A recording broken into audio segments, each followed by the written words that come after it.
Tere hommikust kõigile. Good morning. President Alar Karis is hosting today colleagues from Latvia and from Lithuania.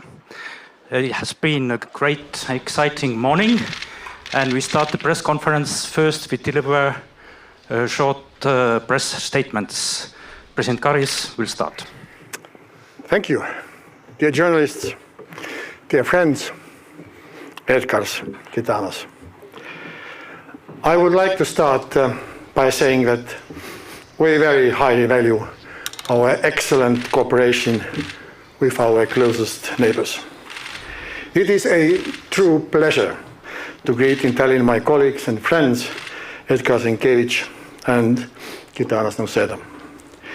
It is a joy to meet you all here at this newly opened Pelgulina State Secondary School.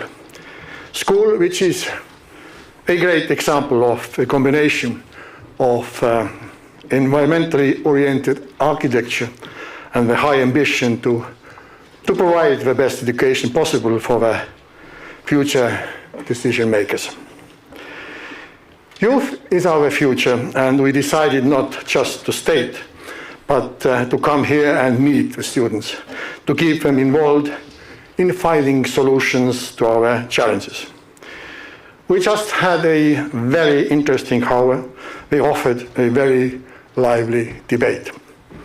I guess if PISA test would measure the debating skills, we could also come on top, or at least close to it. We talked about democracy and how young people can better influence our future policies. Also about the importance of human rights and freedom to choose your destiny. Freedom to choose own destiny is something we wish to every individual and state. Talking about shaping the future, it is a pivotal moment. The decisions we shall make in Brussels this week at the upcoming European Council will be closely observed in every Ukrainian household. And not only in Ukraine, but also in Moldova and in all nations with strong EU aspiration.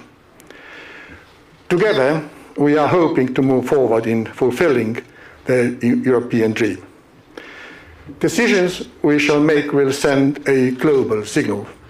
It is our moment to show that the EU is determined and strong, preparing to grow stronger. It is our chance to make a strategic investment into European peace, security and prosperity. We must use this momentum wisely and proceed with the EU's most successful policy, the enlargement. There is a strong unity behind this, and I call not to shake this unity with groundless concerns. Yes, indeed, the EU must also change to be ready for the enlargement, but we can do both simultaneously. Reform our union and find solution to every concern while starting the EU accession talk with potential new member states, foremost Ukraine and Moldova. For those who try to drag us to pessimism and demand more analysis, I say, we have been effective. Our policy to help Ukraine in all fields has been successful. Ukraine is a well-functioning independent state, making necessary reforms, controlling a large part of its territory, and determined to take back the rest. Therefore, our successful policy needs to be reinforced and continued. The Baltic states are NATO's first line of defense. That's why we are leading by example and showing NATO what needs to be done in terms of defense readiness, defense investments, and deterrence. Military and politically, we are one and the same region. And the more in sync our national policies and steps are, the stronger we are in our own defense and within NATO.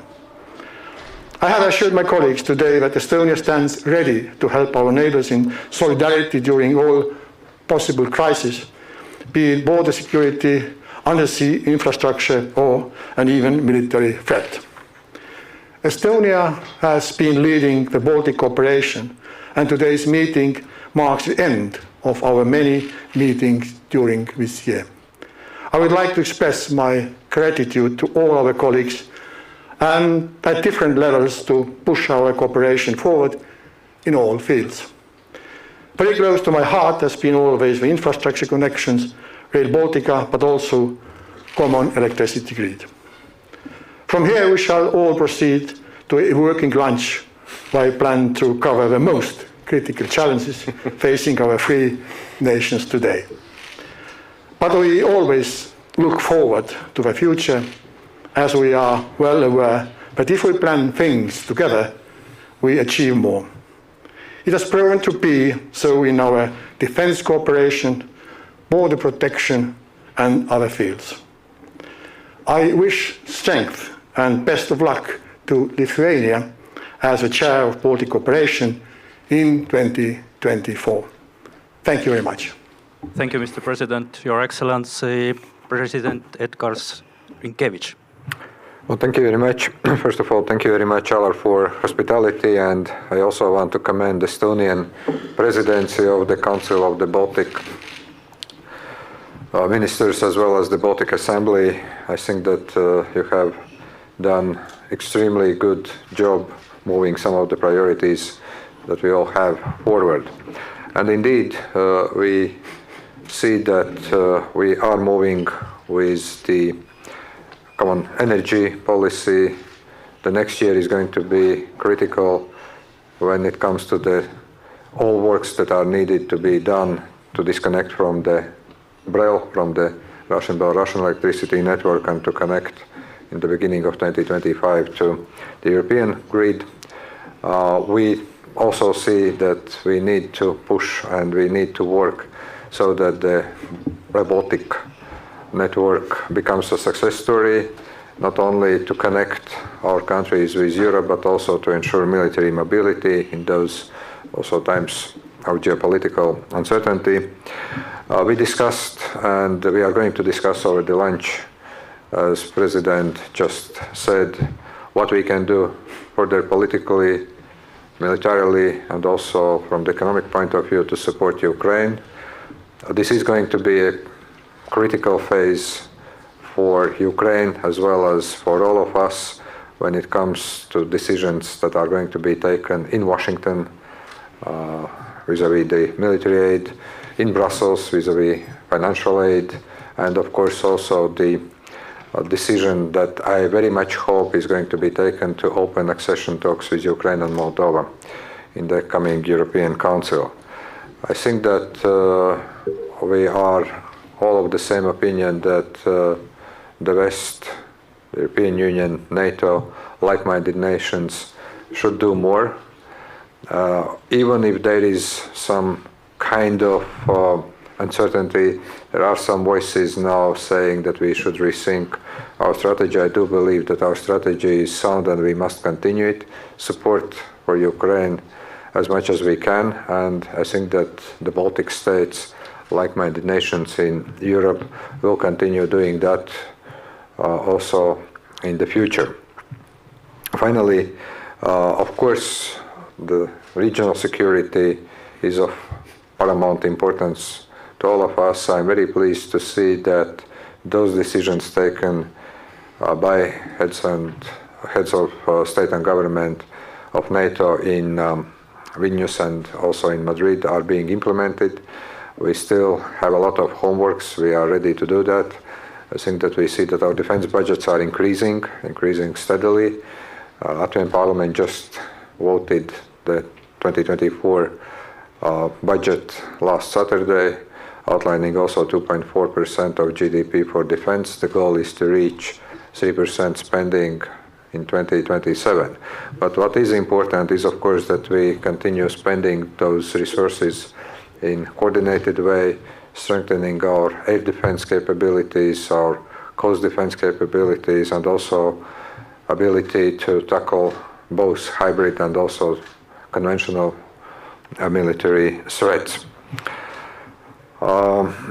Also, I want to thank both Lithuania and Estonia for the assistance that countries rendered to us during the height of the border crisis with Belarus. I think that this is the true solidarity of our good Baltic brothers and sisters. But let's not make a mistake. We have to be vigilant also when it comes to the border situation on Latvian-Russian, on Latvian-Belarusian, but like also Estonian-Russian and also Lithuanian-Belarusian, Lithuanian-Russian border. And I think that also our respective agencies will have to continue coordinating and working together. And finally, let me also wish successful presidency to Lithuania next year. I think that this is very symbolic that next year we are also celebrating the 35th anniversary since the Baltic Way and also the 30th anniversary since the establishment of the Baltic Council of Ministers. Apart from addressing all the challenges and problems, let's also not forget about our common great past and also history and make sure that there is a not only problem-solving mood but also some optimistic mood as well. Thank you, Mr. President. Your Excellency, President Gitanas, Nausėda. Good morning, dear President Karis and President Rinkēvičs. I'm glad to be here in Tallinn together with the Baltic family. Thank you, Alar, for your hospitality. The Baltic unity and friendship have always been our strength that has helped to overcome the most difficult challenges. In recent years, the geopolitical and security situation in our region has become more complex. It is crucial for us to continue strengthening deterrence and defense of the Baltic region and the entire eastern flank of NATO. Decisions of the NATO summit in Vilnius last July is a substantial step forward in boosting regional security. We must work with our NATO allies to make sure these decisions are efficiently implemented. Our priorities: first of all, ensuring executability of defense plans, Baltic air defense, increased presence of the allies in the region. There is no better defense than credible deterrence. Ladies and gentlemen, Baltic cooperation on major infrastructure projects remains of the utmost importance. First, on synchronization of electricity grids with continental Europe. Independence of the Baltic states' electricity grid from Russia will guarantee increased security and eliminate potential risks. We have agreed on ambitious goal of finalizing synchronization in 2025, 1 year earlier than planned. Second, on transport connectivity. Our efforts to help Ukraine transport agriculture products pointed to the insufficiency of connectivity capacity in the Baltic states. Implementation of the Rail Baltica project must be speeded up. I also look forward to the launching of the renewed Vilnius-Riga passenger train service in a few weeks. I also welcome plans of launching Tartu-Riga in 2024. Also, I would like to say a few words on European agenda as well. In 3 days at the European Council, we will be making crucial decisions regarding the European future of Ukraine, Moldova, and Georgia. It is important to consolidate the political will of all EU member states to start EU accession talks with Ukraine and Moldova and provide Georgia with EU candidate status. It is a geopolitical decision that will define the future of Europe. We have neither the right nor luxury to miss the momentum. The EU enlargement is a path towards a more secure, more stable, and more prosperous Europe. Dear President Karis, dear Alar, thank you for hosting us today in Tallinn, wintry Tallinn, nice Tallinn. I look forward to hosting the annual Baltic Family Meeting in Vilnius next year. Once again, thank you, dear friends. I am looking forward to have even more informal and formal discussion during the launch. Thank you. Thank you, Mr. President. We've got questions today from Estonia and Latvia, from Lithuania and Estonia. And please introduce yourself and please specify to whom is your question. Astrid Kanner. Estonian Public Broadcasting, and I have a question to all of you. In your opinion, if Russia wins the war in Ukraine, will Baltic states be the next to be attacked by Russia? Well, I can start answering. I mean, it's a very hypothetical question, of course, first of all. And second, we shouldn't assume that Russia is going to win this war, first of all. But, of course, if it would happen, we are all in danger. It's not only Baltic states, it's the whole Europe, it's the whole Western world. This is something we should remind to our partners, that this is not the question of bordering countries, but it's a question of the whole Western world. I would like to share this view because I think it's very important to understand that, first of all, I still believe by 100% that the victory will be in the battlefields of Ukraine will be Ukrainians' victory. But we should understand that for this regime, Kremlin's regime, there is no final destination or final targets. This regime has big number of targets, and among them could be the Baltic states, other countries of Eastern Europe, and even Central Europe too. So this is the reason why we have to deal with very dangerous regime, and we have to stay united in order to support Ukraine until the end and to win this war. And I hope that it will be the case. Well, I think that our point of view is very, very similar. I would just add a couple of points. First of all, I think that it may be so that even if Russia is not winning this war, but it thinks that it has won. And there is a bit sometimes difference between the actual facts and perceptions. And I think that at this point, even with all the difficulty that we see in Ukraine at this point, Russia is not winning. Russia has been stalled.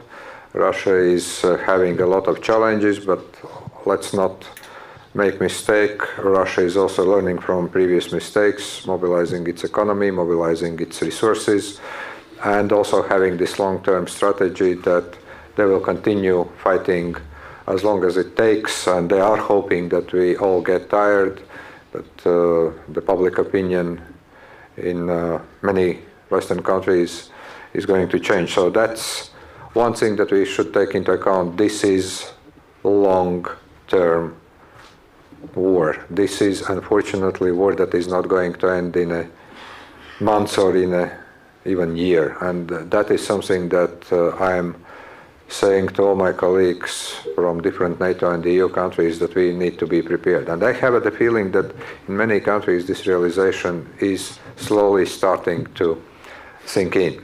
The problem is that unfortunately between the realization of the problem and actually solving it in a democratic society, it takes time. So mobilizing more resources, mobilizing defense industry takes time, but I do hope that we are going to be successful here. Second, yes, we still need to continue supporting Ukraine, as I said. Now, if Russia is going to attack any of the Baltic states or NATO states in the eastern flank, I think it depends on three things. First, if they see that we are ready to fight and we don't take any chances, that we continue improving our defense capabilities or ability to resist any of challenges, that would be something they are going to think. And here I think that all three Baltic states are making great efforts. Second, if they see that NATO, and particularly NATO, but not only NATO, is not united. And I think that here we must invest a lot of our energy and effort to keep this unity, to keep this sense of purpose for the alliance, and also to work with many skeptics. And the third, yes, indeed, I do believe that A lot currently depends on the situation in Ukraine, but I also do believe that while we should be cautious and we should take all the precaution and be very active mobilizing support for Ukraine and mobilizing ourselves, we should also not get into the kind of panic mode that sometimes you can somehow sense in a bit. And if there is a competition between experts, one saying 1 year, another saying 10 years till Russia is ready to attack NATO, let's face it, we have to use each and every day that is on our disposal so that there is never be 1 or 10 or 100 years. And that's very much in our own hands, not in somebody else's hands. Now a question from Lithuania. Hello, Greta Zlonaitė, Baltic News Service. My question is to all of you. How do you expect to convince Hungary and Slovakia if they oppose financial assistance to Ukraine and also negotiations on EU membership? What arguments do you think can convince these countries to change their minds? Thank you. We will use all the instruments to convince Hungary to change its mind. But this is very important to understand that this is to the benefit of Hungary to see Ukraine and other countries of Eastern Partnership approaching European Union. And I hope that we will not lose this historical possibility to invite Ukraine and Moldova to proceed to start negotiation talks with the European Union and to grant the candidate status to Georgia. Yes, the discussions are not easy. Yes, many actors, many politicians, many leaders are involved in this kind of discussions with skeptical countries. But Hungary should understand that we are in such a way. Hungary is damaging the principle of anonymity, because if we will not get the positive answer, positive response, and positive conclusion, there will be more and more voices threatening and challenging the principle of anonymity. And this is not to the benefit of smaller sized countries and to the benefit of Hungary itself. This should be understood too. And I hope very much that Ukraine will receive this positive signal, because right now in this critical stage of the war, it is very important to send positive signal to this suffering nation, suffering brave nation of Ukrainians. And we are taking this responsibility. If I may, I could just add a small comment here. It is very important time, and important because there's going to be elections of a Russian president. And it's important to carry this message to Russia that Europe is united and Ukraine belongs to Europe. So that's why it's important to convince Hungarians and maybe some others that Ukraine belongs to Europe. Thank you. Actually, there are two arguments, one emotional, another rational. The emotional argument that sometimes actually also needs to be employed is, you can feed a crocodile with whatever you like, and at one point when you are running out of the food, the crocodile comes and eats you. And that's one part of the history we should all remember. Hungary in 1956 and Czechoslovakia at that time, 1968. And here I very much agree with my colleagues who are actually noting that if there is this kind of worst case scenario of all the bad scenarios that we have, that Central Europe is as threatened as Eastern Europe, because I do believe that if you study very carefully the rhetoric from not only the Russian officials but also from Russian propaganda, they have plans even greater than restoration of the Russian Empire. I think those are actually much, much wider. So from that point of view, yes, I do understand a lot of issues that some of EU member states are raising. Yes, I do agree that those are to be addressed. But look, for instance, the minorities issues that have been noted by some of EU member states have been just addressed by the Ukrainian parliament passing the legislation that is addressing some of those concerns. So those things that they are looking as major issues, they need to be addressed. We simply cannot brush them away. We can work and find solutions. And on a more rational way, I do think that what President Nausėda just said, this decision-making process where we are all a bit skeptical about abolishment of some procedures, unanimous decision-making principle in some of the key foreign and security policy matters of the European Union, that if you are ruining all the time this kind of principle on many issues, that at one point it is very difficult to defend some of the key decision-making principles in the EU. So finding a compromise is not always an easy task. Yes, it may take longer than expected. Yes, we can actually run into some disappointments and breaking news throughout this week, but I do hope that at the end of the day, this kind of process and the common wisdom will prevail, and all the necessary decisions are going to be taken in Brussels, in Washington, in many other capitals where we are looking for some decisions at this point. There will be another question from Estonia TV3, please. Good morning, everybody. Karl-Johannes Koi from TV3 News. Question to all of you. Last week, International Olympic Committee confirmed that Russian and Belarusian athletes can compete in the Olympics. Should Estonia, Lithuania and Latvia boycott Paris 2024? Or on the other hand, is it unfair when it comes to our athletes who have prepared for years for this occasion and now they can go because of Russia and Belarus? First of all, it's very unfortunate to hear this decision. As a citizen and person who likes sports.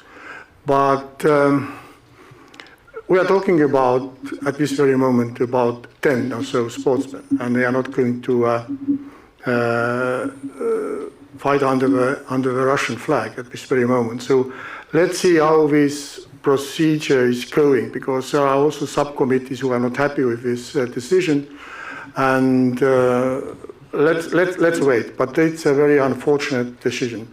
And of course, sportsmen, they have prepared for so many years to take part of this Olympic, and they are definitely keen to go to Paris. So let's see how these things develop, and then we make probably up our decision on state level. Thank you. Well, it's a very disappointing decision, and I still have hope that it could be revised and it could be corrected.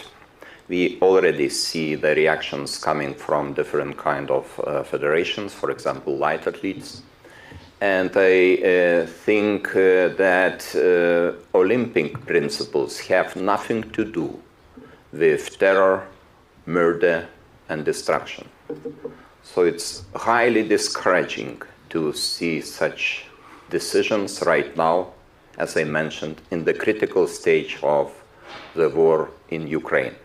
We have to stay united, and it is applicable not only for us, but it's applicable for the Olympic Committee and Olympic movement too. Well, I think that we all agree that this is the wrong decision, and that unfortunately some of the key principles of the Olympic movement have been grossly damaged by such kind of decision. But here, just a couple of points. First of all, I do believe that we still have time to work together, probably also to influence some of the decisions that have been already made by the Olympic Committee. And the more friends and allies in this matter we get and we work, there is still the possibility for change. Second, yes, indeed, we see that there are some criteria made who is going to be excluded, like those athletes who are affiliated with the military or paramilitary organizations and so forth. But let's also not forget that the Olympic Games are happening in France, Paris. There happens to be also EU member state, and we do have some sanctions in place as well. So I think that we also need to take a look on those athletes who are, for instance, affiliated with companies and entities that have been sanctioned by the European Union or by like-minded nations. So I do believe that at this point there is still a possibility to continue fighting for the reversal or substantial change of this decision. I do believe that it's going to be a very difficult decision. In my mind, if nothing changes, it would be very difficult to see Ukrainian or Latvian athletes to compete there. But this is, of course, also the decision that needs to be taken by the governments and sport community in each and every country. And of course, it needs to be well coordinated and well thought through with like-minded nations, be it Ukraine, be it the Baltic nations, be it other European nations that are not very happy with this decision. But I think that from the outset, this is a wrong decision. We will continue working on this, I believe, also when it comes to Baltic governments, when it comes to the Olympic committees of the Baltic states. We'll be in close touch, I believe, also with our Ukrainian friends. And I think that the response will be made in due time, in due course. But remembering some of history, I would say that we are still not in a phase where we should say that everything has been completely decided and it's not reversible or changeable. Do we have no questions from Lithuanian side? No. All right. I guess this concludes the press conference. Thank you for your excellent questions, excellent answers. So Thank you. Thank you so much. And